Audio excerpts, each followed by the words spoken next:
আজ আমরা আছি বিদিশা হালদারের বাড়িতে। ও 2026 মাধ্যমিকে ষষ্ঠ স্থান অধিকার করেছে সারা পশ্চিমবঙ্গের মধ্যে। আজকে আমাকে 8 ঘন্টা করে পড়তে হবে বা 10 ঘন্টা করে পড়তে হবে দিনে মোটামুটি। আর ম্যাথমেটিক্স সাবজেক্টটা কিভাবে পড়তিস? অন্তত সবারই প্রায় ভাবনা চিন্তায় থাকে যে টপার্স মানে সে বই ছাড়া কিছু বোঝে না। অনেকে কি করে যে পড়াশুনো করতে গিয়ে জীবনের সমস্ত যে ভালোবাসার জায়গাগুলো সেগুলোকে ছাড়তে থাকে আস্তে আস্তে।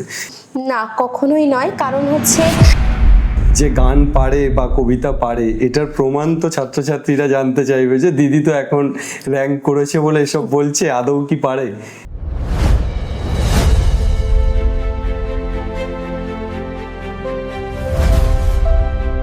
হ্যালো এভরিওয়ান, আরও একটি অ্যাচিভার্স ডায়েরির পর্বে সবাইকে স্বাগত। আজ আমরা আছি বিদিশা হালদারের বাড়িতে। ও এবছর অর্থাৎ 2026 মাধ্যমিকে ষষ্ঠ স্থান অধিকার করেছে সারা পশ্চিমবঙ্গের মধ্যে। ওর প্রাপ্ত নম্বর 692। আমরা আজ কথা বলবো ওর সাথে বিভিন্ন বিষয় নিয়ে, কিভাবে ও পড়াশুনো করেছে, কেমন স্ট্র্যাটেজি ফলো করলে আসলে র্যাঙ্ক করা যায়, খুব ভালো স্কোর করা যায়, এবং ওর পড়াশুনোতে এক্স্যাক্টলি কি রুটিন ছিল, এই সমস্ত কিছু নিয়ে, এবং ওর পার্সোনাল লাইফ, ওর পড়াশোনার বাইরে খেলাধুলো বা অন্যান্য কি কির সাথে যুক্ত ছিল, এই সব কিছু নিয়ে। বিদিশা, তোকে স্বাগত এসওই বাংলাতে। তো একেবারেই শুরুতে যেটা জিজ্ঞেস করার সেটা হচ্ছে যে কেমন লাগছে, অনুভূতি কেমন? অনুভূতি ফার্স্টে যখন টিভিতে দেখেছিলাম নামটা, তখন খুব খুশি হয়েছিলাম। আমি, মা খুবই খুশি হয়েছিলাম। অনুভূতি তো একটা সুন্দর একটা সুন্দর রং হয় অনুভূতি, তো সেটা অনুভব করতে পেরেছি। আচ্ছা, প্রথম টিভিতে দেখি তুই দেখলি যে তোর র্যাঙ্কটা 6th এসছে। আচ্ছা, 692 তো তোর প্রাপ্ত নম্বর। সাবজেক্ট ওয়াইজ কেমন নম্বর এসছে? বাংলায় এসেছে 97, ইংলিশে 99, অঙ্কে 100 ভেবেছিলাম, ওটা হয়নি, 99 হয়েছে। আর হচ্ছে লাইফ সায়েন্সে 99, ফিজিক্যাল সায়েন্সে 98, আর হচ্ছে ভূগোলে 100, ইতিহাসে 100। আচ্ছা, আফসোস করার কিছু নেই, সমস্ত না পাওয়াগুলো আরো বড় প্ল্যাটফর্ম আছে উচ্চ মাধ্যমিক, সেখানে পাওয়াতে পরিণত করে নিবি। ম্যাথে 100 ভেবেছিলিস, 99 হয়েছে। আশা করছি যে উচ্চ মাধ্যমিকে সেই ভাবনাটা সফল হয়ে যাবে একেবারেই লেগে থাকলে। বিদিশা, তোর স্কুল কোথায় ছিল? আমার স্কুল সোনারপুরে, সারদা বিদ্যাপীঠ। আচ্ছা, দক্ষিণ 24 পরগনা। দক্ষিণ 24 পরগনা। আচ্ছা, আমি একেবারেই চলে আসি যে ছাত্রছাত্রীরা এসওই বাংলাতে এই পডকাস্টটি বা এই আলোচনাটি শুনবে, তারা বিশেষত ক্লাস 9, 10 এই সমস্ত ক্লাসে পড়ছে। পরের বছর তারা পরীক্ষা দেবে, অর্থাৎ তুই সিনিয়র, ওরা জুনিয়র। তো অ্যাজ এ সিনিয়র, এই যে ষষ্ঠ র্যাঙ্ক এবং মেয়েদের মধ্যে প্রথম র্যাঙ্ক তোর হলো, এই বিষয়টা কিভাবে, কি স্ট্র্যাটেজিতে পড়াশোনা করেছিস, রেগুলার বেসিসে কতক্ষণ পড়াশোনা করেছিস, অ্যাকচুয়ালি কোন কোন জায়গাগুলোকে ভালোভাবে দেখেছিস, এই সবটা নিয়ে যদি একটু বলিস। একটা রেগুলার প্রত্যেকটা সাবজেক্টেরও 7টা সাবজেক্টেই নজর দিয়েছি, প্রত্যেকটাকে নির্দিষ্ট সময় করে পড়তাম। আর প্রিভিয়াস ইয়ার কোশ্চেন্স প্র্যাকটিস করেছি, টাইপগুলো দেখে প্রত্যেকটা কিরকম হয়, এমসিকিউ বা মাইনিউটলি বা থরোরি বই পড়ার উপর জোর দিয়েছি। আর যেমন জিওগ্রাফিতে ম্যাপ পয়েন্টিংয়ে জোর দিয়েছি, হিস্ট্রিতে অনেকের মুখস্থ করতে একটু অসুবিধা হয়, তো আমি কি পয়েন্টস বা লিখে লিখে পড়েছি এরকমভাবে। আর মক টেস্ট দিয়েছি। আর মোটামুটি আমাদের তো অনেক আগে সিলেবাস শেষ হয়ে গিয়েছিল, তো তারপরে লিখে প্র্যাকটিস করেছি, অনেক জায়গা থেকে লিখে প্র্যাকটিস করেছি। একেবারে শুরুতে বছরের প্রথম থেকে তুই যে পড়াশোনাটা করেছিস, সেটা কি কোনো নির্দিষ্ট বাধা ধরার মধ্যে যে আজকে আমাকে 8 ঘন্টা করে পড়তে হবে বা 10 ঘন্টা করে পড়তে হবে বা প্রত্যেকটা সাবজেক্টে 2 ঘন্টা করে আমাকে পড়তে হবে, এইরকম কিছু বাধা ধরা ছিল না? জাস্ট র্যান্ডমলি এখন এটা মনে হচ্ছে বা এখন এটা ইম্পর্টেন্স, যেহেতু কাল পড়া দিতে হবে প্রাইভেটে, সেইভাবে পড়েছিস? হ্যাঁ, ওরকম কোনো বাধা ধরা নিয়ম ছিল না। যেটা যখন প্রয়োজন পড়তো তখন সেটাকে প্রায়োরিটি দিয়ে পড়তাম। আর মোটামুটি প্রত্যেকদিন অঙ্কটা মাস্ট প্র্যাকটিস করতাম পড়ার ফাঁকে, যখন অঙ্কটা করতাম। ডেইলি বেসিসে অঙ্ক সাবজেক্টটা ছিলই। তোর কি কোনো নির্দিষ্ট টাইম ছিল যে আমাকে দিনে এত ঘন্টা পড়তে হবে বা এত ঘন্টা করে প্রতিদিন পড়বো, সাবজেক্টগুলোকে এভাবে ভাগ করবো, নাকি প্রয়োজন অনুযায়ী পড়তিস? না, ওরকম কোনো বাধা ধরা নিয়ম ছিল না। আচ্ছা। যখন যেটা প্রয়োজন হতো সেটা প্রায়োরিটি দিয়ে পড়তাম। দিনে মোটামুটি অন্তত 5 ঘন্টা সেলফ স্টাডি করার চেষ্টা করতাম, টিউশন থাকতো, কোনোদিন কম বেশি হয়ে যেত, এরকম ভাবেই পড়েছি। আচ্ছা, আর ম্যাথমেটিক্স সাবজেক্টটা কিভাবে পড়তিস? ম্যাথামেটিক্স হচ্ছে পড়ার ফাঁকে যখন সময় থাকতো তখন ম্যাথামেটিক্স করতাম, আচ্ছা, মানে রেগুলার বেসিসে প্র্যাকটিস। রেগুলার বেসিসে প্র্যাকটিস করতাম। আচ্ছা, তো এই যে পড়াশুনো একেবারে মাধ্যমিকের শুরু থেকে বা ক্লাস 10-এর শুরু থেকে স্কুল এবং প্রাইভেট এই দুটো জিনিসকে ব্যালেন্স করে কিভাবে পড়াশুনো করতিস? প্রাইভেট কি হোম টিউশন ছিল, না সবগুলোই ব্যাচে পড়তে যেতে হতো? প্রাইভেট টিউশন সবগুলোই হচ্ছে ব্যাচে পড়তে যেতাম, আর বেশিরভাগ যেহেতু আমাদের স্কুলে একটু চাপ থাকতো তো চেষ্টা করতাম স্কুল থেকে একেবারে প্রাইভেট টিউশন মানে পড়ে আসা যায় এরকম ভাবে। আচ্ছা। আর স্কুলে যেহেতু উইকলি টেস্ট হতো সেইগুলোকে প্রায়োরিটি দিয়ে পড়েছি, আর প্রাইভেট টিউশনের পড়াগুলো প্রতিনিয়ত করে যেতে চেষ্টা করতাম যাতে ল্যাক না হয়ে যায়। আচ্ছা, স্কুল খুব গুরুত্বপূর্ণ ভূমিকা নিয়েছে নাকি? হ্যাঁ, স্কুল অবশ্যই খুবই গুরুত্বপূর্ণ ভূমিকা নিয়েছে, কারণ আমাদের টেস্টের আগে প্রি টেস্ট হয়েছে, তারপরে টেস্ট, প্রি মাধ্যমিক, তারপরে তো আমরা অন্য মক টেস্ট দিয়েছি। স্কুলে ভালোই মানে পরীক্ষা বা প্র্যাকটিস হয়েছে। বাহ, একদম কমপ্লিটলি তুই শুধুমাত্র স্কুল এবং প্রাইভেট টিচার এগুলোর উপর ডিপেন্ডেন্ট করে পড়াশুনো করেছিস, মানে কমপ্লিট অফলাইন পড়াশুনো হ্যাঁ। বলা যায়, মানে অনলাইনে সেভাবে না। কোনো পড়াশুনো হয়নি। হ্যাঁ। আচ্ছা, বিশেষত এবার তো ধর নিট বা সর্বভারতীয় পরীক্ষার জন্য প্রিপারেশন নিতে হবে উচ্চ মাধ্যমিকের পাশাপাশি, সেক্ষেত্রে নিট বা যাই হোক না কেন, সেক্ষেত্রে অনলাইনের উপর নির্ভরতার ইচ্ছে আছে? হ্যাঁ, অনলাইনের উপর কিছুটা নির্ভরতার হচ্ছে ইচ্ছা আছে, কারণ হচ্ছে যেগুলো হয়তো আমরা মানে যে টপিকটা হয়তো কোনো প্রাইভেট টিউশনে পড়ানো হচ্ছে তার থেকে যদি অ্যাডভান্সড পড়তে চাই বা কোনো টপিক বুঝতে অসুবিধা হলো তখন অবশ্যই অনলাইনে দেখার চেষ্টা করি। তো এই যে মাধ্যমিকের পড়াশুনো সারাক্ষণ কি বইয়ের মধ্যেই মানে বুঁদ হয়ে থাকতিস? অনেকে এটা ভাবে বা সবারই প্রায় ভাবনা চিন্তায় থাকে যে টপার্স মানে সে বই ছাড়া কিছু বোঝে না। তো এই যে আমার পাশে যে টপার্স বসে আছে সেও কি বই ছাড়া কিছু বোঝে না, নাকি বইয়ের বাইরেও তার একটা জগৎ আছে? হ্যাঁ, বই পড়তে অবশ্যই ভালোবাসতাম, গল্পের বই পড়তাম, কিন্তু বইয়ের বাইরে অবশ্যই একটা জগৎ ছিল। আমি আবৃত্তি করতে ভালোবাসি, বিভিন্ন গল্পের বই, ভূতের গল্প এগুলো পড়তে ভালোবাসি, নাটক করতে ভালোবাসি। তাছাড়া ফ্যামিলিকে আমি টাইম দিতে খুবই ভালোবাসি, তো মাসির বাড়ি যেতাম, ভাইয়ের সাথে সময় কাটাতাম, সিনেমা দেখতে পছন্দ করতাম। বাহ, মানে এত কিছু করেও র্যাঙ্ক করা যায়, এটা তাহলে প্রমাণ সামনেই বসে আছে। আর বিষয় হচ্ছে যে অনেকেই মনে করে র্যাঙ্ক করার জন্য বা ভালো রেজাল্ট করার জন্য কোনো রকেট সায়েন্স লাগে, আসলে তেমন কিছু নেই। মানে একেবারেই নর্মালি পড়াশুনোটাকে ঠিকঠাক ভাবে করতে হবে। এবং অনেকে কি করে যে পড়াশুনো করতে গিয়ে জীবনের সমস্ত যে ভালোবাসার জায়গাগুলো সেগুলোকে ছাড়তে থাকে আস্তে আস্তে। তো তোর কি মনে হয় যে তুই পড়াশুনোর চাপে কখনো এই যে ভালোবাসার জায়গাগুলো, গান বা নাটক বা কবিতা, এই জায়গাগুলো ছেড়ে দিবি? না, কখনোই নয়। কারণ হচ্ছে প্রত্যেকের যেমন এক একটা বিষয়ের প্রতি প্যাশন থাকে, ভালোবাসা থাকে, আমি মনে করি সেইগুলো যদি তারা তার মধ্যে থাকে প্রতিনিয়ত, তাদের মনটা ভালো থাকে। কারণ মানে পড়াশোনার জন্য সব থেকে দরকার হচ্ছে মাইন্ড সেটিং বা হচ্ছে মনটাকে ঠিক রাখা বা কনসেন্ট্রেটেড থাকা। তো ওগুলোর মধ্যে থাকলে পড়াশোনার প্রতি আরো হচ্ছে নজর বাড়বে এবং আরো ভালো হবে। একেবারেই। তো বিদিশা র্যাঙ্কার হয়েও যে গান পারে বা কবিতা পারে, এটার প্রমাণ তো ছাত্রছাত্রীরা জানতে চাইবে যে দিদি তো এখন র্যাঙ্ক করেছে বলে এসব বলছে, আদৌ কি পারে? তো দুটো লাইন আমাদের জন্য বা ছাত্রছাত্রীদের জন্য। এখন তো ওরকম প্র্যাকটিস নেই, তো একটা কবিতা শোনানোর চেষ্টা করব। কবিতা আনন্দ ভৈরবী, কবি শক্তি চট্টোপাধ্যায়। আজ সেই ঘরে এলায় পড়েছে ছবি, এমনও ছিল না আষাঢ় শেষেরও বেলা। উদ্যানে ছিল বর্ষা পীড়িত ফুল, আনন্দ ভৈরবী। আজ সেই গোঠে আসে না রাখাল ছেলে, কাঁদে না মোহন বাঁশিতে বটের মূল।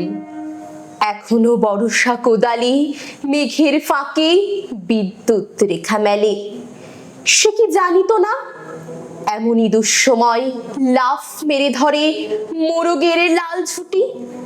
সে কি জানিত না হৃদয়ের অপচয় কৃপণের বাম মুঠি? সে কি জানিত না যত বড় রাজধানী তত বিখ্যাত নয় এ হৃদয়পুর? সে কি জানিত না আমি তারে যত জানি আনখ সমুদ্র? অসাধারণ। কি কবিতা শিখতিস না নিজে থেকেই?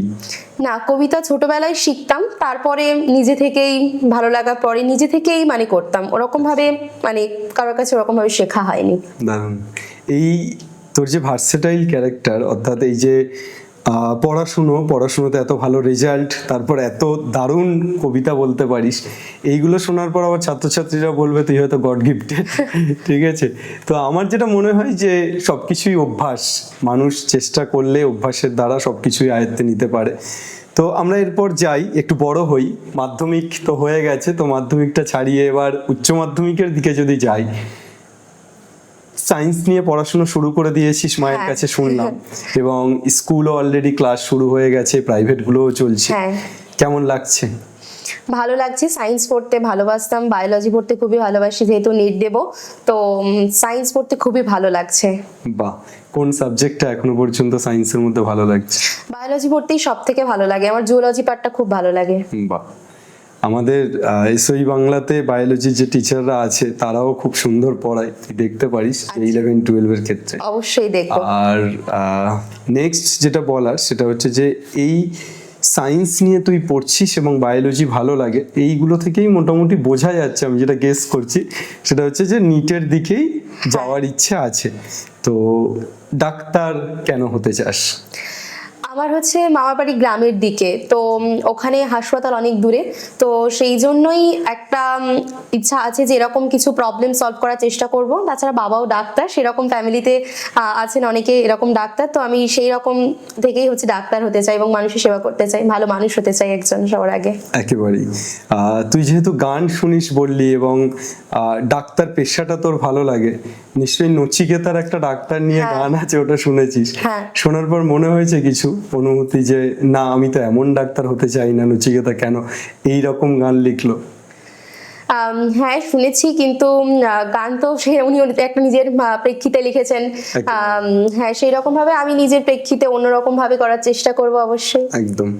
আমরা দেখেছি যে আমাদের সমাজে একটা বড় ডাক্তার শ্রেণী যারা শুধুমাত্র নিজস্ব স্বার্থের জন্য কাজ করেন, কিন্তু আশা করা যায় যে আমাদের আগামী প্রজন্ম অর্থাৎ তোদের হাত ধরে সেটার পরিবর্তন ঘটবে এবং মানুষ মানে ডাক্তারকে তো দেবতার পর স্থান দেওয়া হয়, তো সেই স্থানটার যথাযোগ্য ব্যবহার তোর হাত ধরে হবে আশা করা যায়। অবশ্যই চেষ্টা। ডাক্তার হয়ে কোন দিকে যেতে চাস, মানে ডাক্তারি পড়ার পর? আমি কার্ডিওলজিস্ট হতে চাই, কার্ডিওলজিস্ট। কেন? কার্ডিওর প্রতি ইন্টারেস্ট আছে, হার্টের প্রতি একটু ইন্টারেস্ট আছে।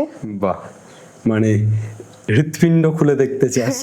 আমার এক বন্ধু কাম দাদা বলা যায়, মানে খুবই কাছের একজন দাদা, পিজি হসপিটালের নিউরো সার্জেন্ট। আচ্ছা। তো দাদাকে আমি বলেছিলাম যে তুমি কেন এই নিউরো নিয়ে পড়াশোনা করলে, বললো আমার খুব ছোটবেলা থেকে ইচ্ছা ছিল যে মুন্ডু খুলে দেখা। ঠিক আছে, তো মুন্ডু খুলে দেখার জন্য দাদা পড়াশুনো করেছে এবং দাদা এখন পিজি হসপিটাল থেকে কমপ্লিট করে অন্য জায়গায় এখন আছে। তো আশা করছি তুইও তোর স্বপ্নের উড়ান দিবি এবং আশা করছি সেই জায়গায় পৌঁছবি এবং সেটুকুই চাই। তো একেবারেই যেভাবে তুই বললি যে পড়াশোনার পাশাপাশি একেবারে নিজের যে ইচ্ছাগুলোকে সেগুলোকে নিয়ে এগিয়ে যাওয়া, এটা খুব দরকার আমার মনে হয়। তার কারণ একটা তো সময় থাকে যে সময়টাতে শুধুমাত্র পড়াশুনো নয়, তার বাইরে বেরিয়ে একটু এন্টারটেনমেন্টেরও প্রয়োজনটা হয় এবং নিজের জন্য সময় কাটানোর প্রয়োজনটাও হয়। বিদিশা, এই যে 2 বছর 11 এবং 12 কি ভাবছিস, বাড়িতে থেকেই পুরোটা পড়াশোনা করবি? হ্যাঁ, বাড়ি থেকেই পুরোটা পড়াশোনা করব, আর হচ্ছে কনসেন্ট্রেটেড তো হতেই হবে, কারণ একটা কম্পিটিশনের জায়গা চলে এসেছে, এবার অল ইন্ডিয়া কম্পিটিশন, তখন এবার সব জায়গায় সব দিকেই ট্যাকেল করার চেষ্টা করতে হবে। পার্সোনাল লাইফ, তারপরে পড়াশোনার জগৎ তো অবশ্যই রয়েছে, সব দিককেই মেনটেন করার চেষ্টা করব। মানে বাড়িটাই তোর কমফোর্ট জোন একদম। মানে কখনো তোকে যদি বলা হয় যে বাড়ি থেকে হোস্টেলে গিয়ে দাঁড়িয়ে থাক এবং পড়াশোনা কর, সেটা না। এখন তো করবি না, না। পরবর্তীতে যাওয়াই হ্যাঁ, পরবর্তী বাড়ি কমফোর্ট জোন হওয়ার পিছনে মূলত কারণ বাবা মা হ্যাঁ। দুজনেই। বাবা মা দুজনেই, কারণ হচ্ছে মা যেহেতু একজন শিক্ষিকা, বাবা একজন যেহেতু ডাক্তার, বাবা বেশি আমাকে অতটা মানে অবশ্যই যত্ন করেন কিন্তু অতটা হয়তো সময় দিতে পারেন না। মার কাছেই বেশিরভাগ বড় হয়ে ওঠা, সব পড়াশোনার বিষয়ে মা নজর দেন। তারপরে যে কোনো আমার যে বললাম ভালোবাসা আবৃত্তির প্রতি বা যে কোনো কিছুই, সবকিছুকে মা সমান গুরুত্ব দিয়ে দেখেন। তো সেই রকম ভাবে ওই জন্য নিজের ইচ্ছাকে প্রকাশ করতে পেরেছি এবং সেটাকে আরো বড় দিকে নিয়ে যাওয়ার চেষ্টা জন্যই করব। তো মা শিক্ষিকা। শিক্ষিকার গুণই তো সবচেয়ে বড় এটাই, এবং আশা করছি মা শিক্ষিকা বলে বোধহয় তোকে এত ভালো বুঝতেও পারে। এই যে তোর জার্নি একেবারে ছোট থেকে পুরো এই মাধ্যমিক পর্যন্ত, এই জার্নিতে এই যে মাধ্যমিকের পর মেয়েদের মধ্যে প্রথম এবং ষষ্ঠ র্যাঙ্ক করা, এর সবচেয়ে বেশি ক্রেডিট তো তোর নিজের। তুই নিজে পরিশ্রম করেছিস, পড়াশোনা করেছিস, রেগুলার বেসিসে কনসিস্টেন্সি ধরে রেখেছিস, কিন্তু তারপর যদি তোকে ক্রেডিট দিতে হয় তাহলে কাদেরকে ক্রেডিট দিবি? সবার আমার পরে যদি আমি কাউকে ক্রেডিট দিতে চাই, যদি আমার পরে যদি বলা হয়েছে যদি আমার আগেও বলতে হয়, তাহলে আমি আমার মাকে ক্রেডিট দেব। কারণ প্রত্যেকটা, যেমন আমার স্কুলে প্রত্যেকজন শিক্ষক শিক্ষিকা আমাকে অত্যন্ত সহায়তা করেছেন, বা যেখানে প্রাইভেট টিউশন পড়তাম তারাও অত্যন্ত সহায়তা করেছেন, কিন্তু সব জায়গায় যা হতো সবকিছুই মা, মানে সবকিছুই মা গাইডেন্সে রেখেছে। ওই জন্যই এত ভালো ফল করতে পেরেছি। বাহ, তাহলে বিদিশার সবচেয়ে বেশি ক্রেডিট গোস টু বিদিশার মা। আর বাকি প্রাইভেট টিচার বা যাদের কাছে পড়তিস তারা কতটা মানে হেল্প করেছে? হ্যাঁ, পার্টিকুলারলি যদি কোনো টিচারকে বলতে হয় তাহলে পার্টিকুলারলি হচ্ছে আমার ভূগোলের শিক্ষক, তারপরে বাংলার শিক্ষক, ইতিহাসের শিক্ষক খুবই সহায়তা করেছেন। কারণ অনেকে আর্টসের সাবজেক্টগুলো মানে পড়তে চায় না, যারা সায়েন্স নিয়ে মানে ভবিষ্যতে এগোতে চায়, তো সেই সাবজেক্টের প্রতি এক একটা ভালো লাগা কাজ করে, সেইগুলো ওনারা ভালো করে বোঝানোর চেষ্টা করেছেন, খুবই ভালো করে বুঝিয়েছেন।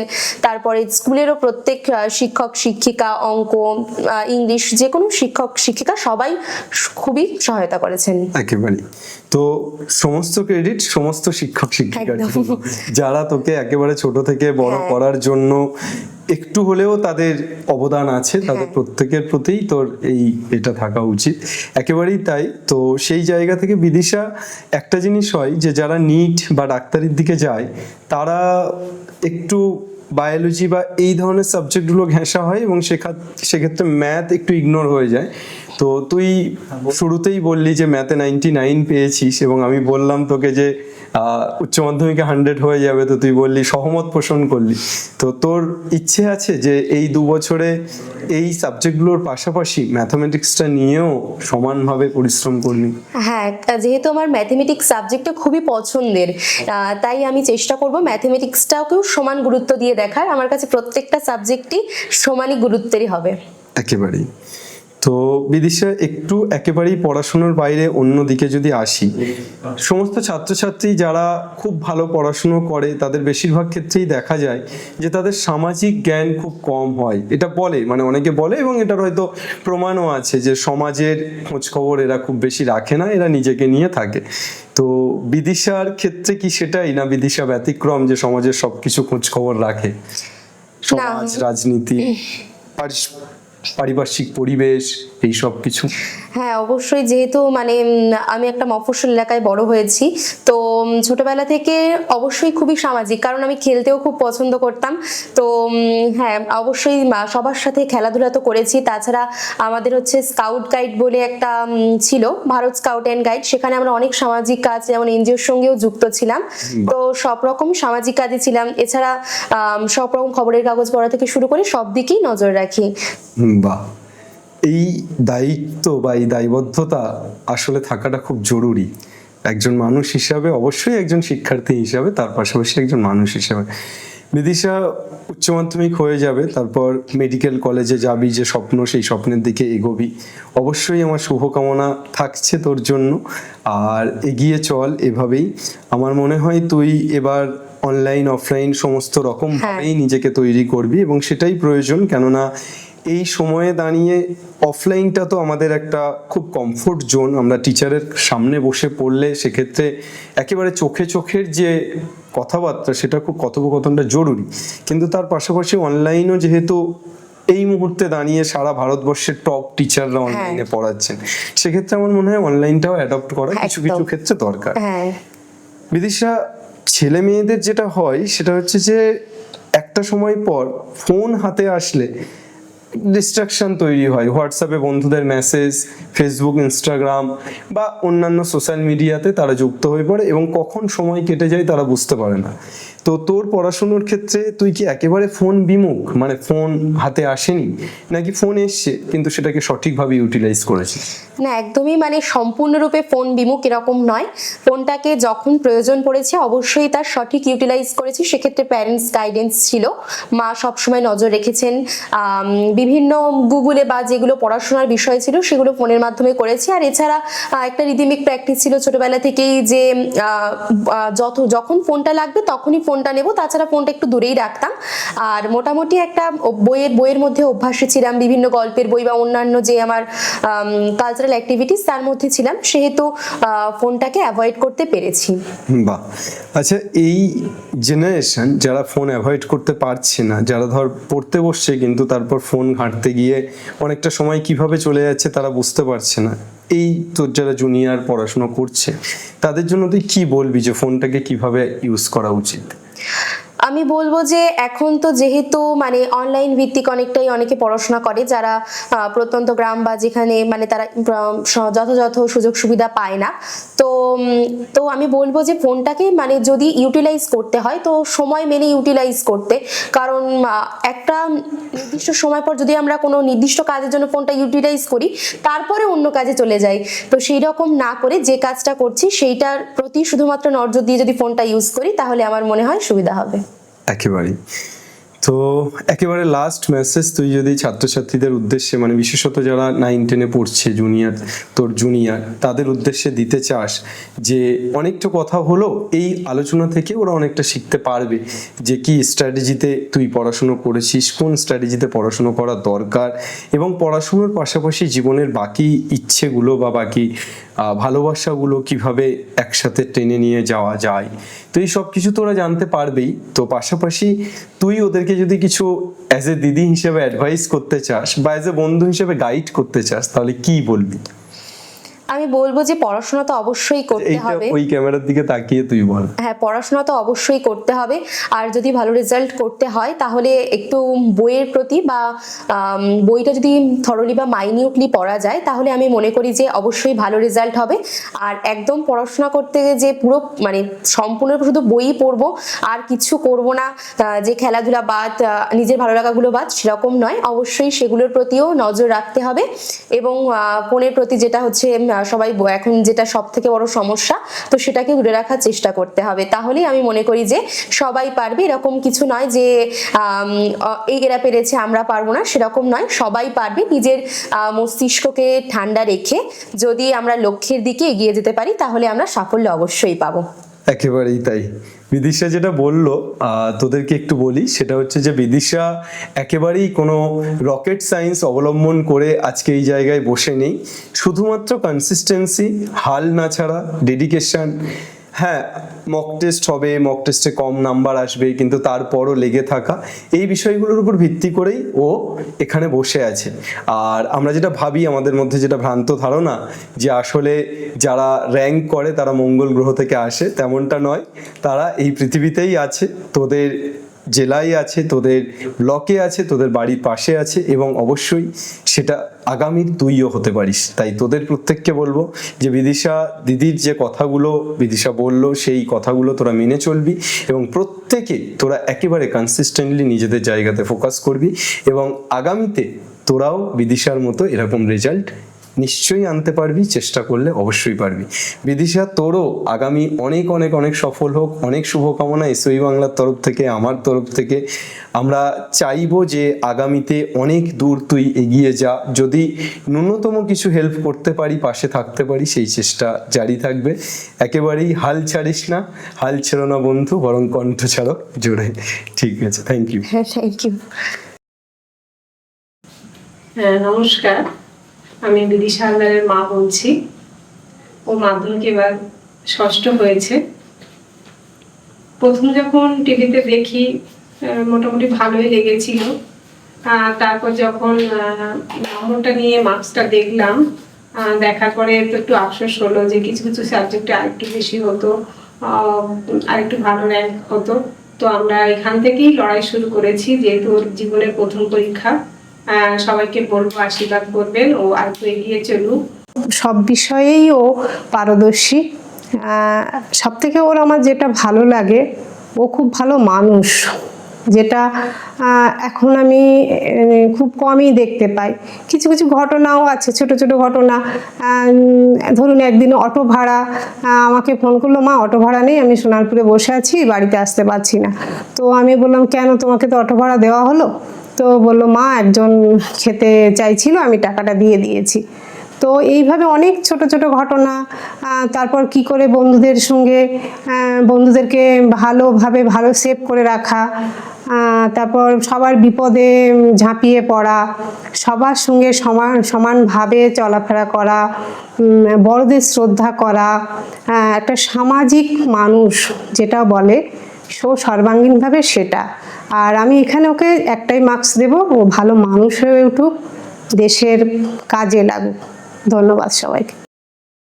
কাকিমা, একটা জিনিস একটু বলতে পারেন যে গার্জেন হিসাবে আপনার অন্যান্য যে ছাত্রছাত্রীরা পড়াশোনা করছে তাদের গার্জেনদের কিভাবে তাদেরকে গাইড করা উচিত, বা এই বিষয়ে কিছু বলতে পারেন? হ্যাঁ, আমি যেহেতু একজন অভিভাবিকা হিসাবে আমি তো সবসময় যে ওর সাফল্য পেয়েছে, সাফল্য দেখেছি, কিন্তু তার ব্যর্থতাও দেখেছি অনেক। তো আমি চাইবো আপনার বাচ্চা যখন ব্যর্থতার শিকার হবে বা কোনো পরীক্ষায় নম্বর কম পেয়ে গেল, সে মন খারাপ করলো, তো আমি চাইবো সবার আগে আপনি আপনার বাচ্চার পাশে দাঁড়ান, বাচ্চাকে সাহায্য করুন, বাচ্চার পজিটিভ দিককে খুঁজে বার করুন। একটা বাচ্চা সবই পারে, হ্যাঁ সবই কিন্তু সে পারে, কিন্তু তাকে যদি বারবার আমি পজিটিভ কথাটা বলি, তাহলে তার ভিতরের শক্তিটা, তার ভিতরে যে অন্তর্নিহিত শক্তি আছে, সেটা কিন্তু বেরিয়ে আসবে। আর এই মুহূর্তে আমার যেটা খুবই একটা সমস্যা মনে হয়, সামাজিক ব্যাধি বলে যেটা মনে হয়, আপনাদের সবার কাছে অনুরোধ করব, ফোনটাকে ব্যবহার করুন, কিন্তু কাজে ব্যবহার করুন। আপনারা সচেতন হন, যখন বাচ্চা ফোনটা নিয়ে আছে আপনারা থাকুন, সেই সময়টুকু থাকুন, দেখুন যে আপনার বাচ্চা ফোনে কি কি কাজ করছে। আর সর্বোপরি সবাই তো সব পেশার সঙ্গে যুক্ত থাকি, কিন্তু দিন শেষে আমার বাচ্চাটা কি করলো, হ্যাঁ বাচ্চাটা সারাদিনের খাতাটা একটু উলট পালট করে দেখুন যে সারাদিন সে কি করলো। বাচ্চাকে সময় দেওয়ার চেষ্টা করুন, তাহলে দেখবেন বাচ্চা ঠিক একটা সুস্থ নাগরিক হয়ে উঠবে।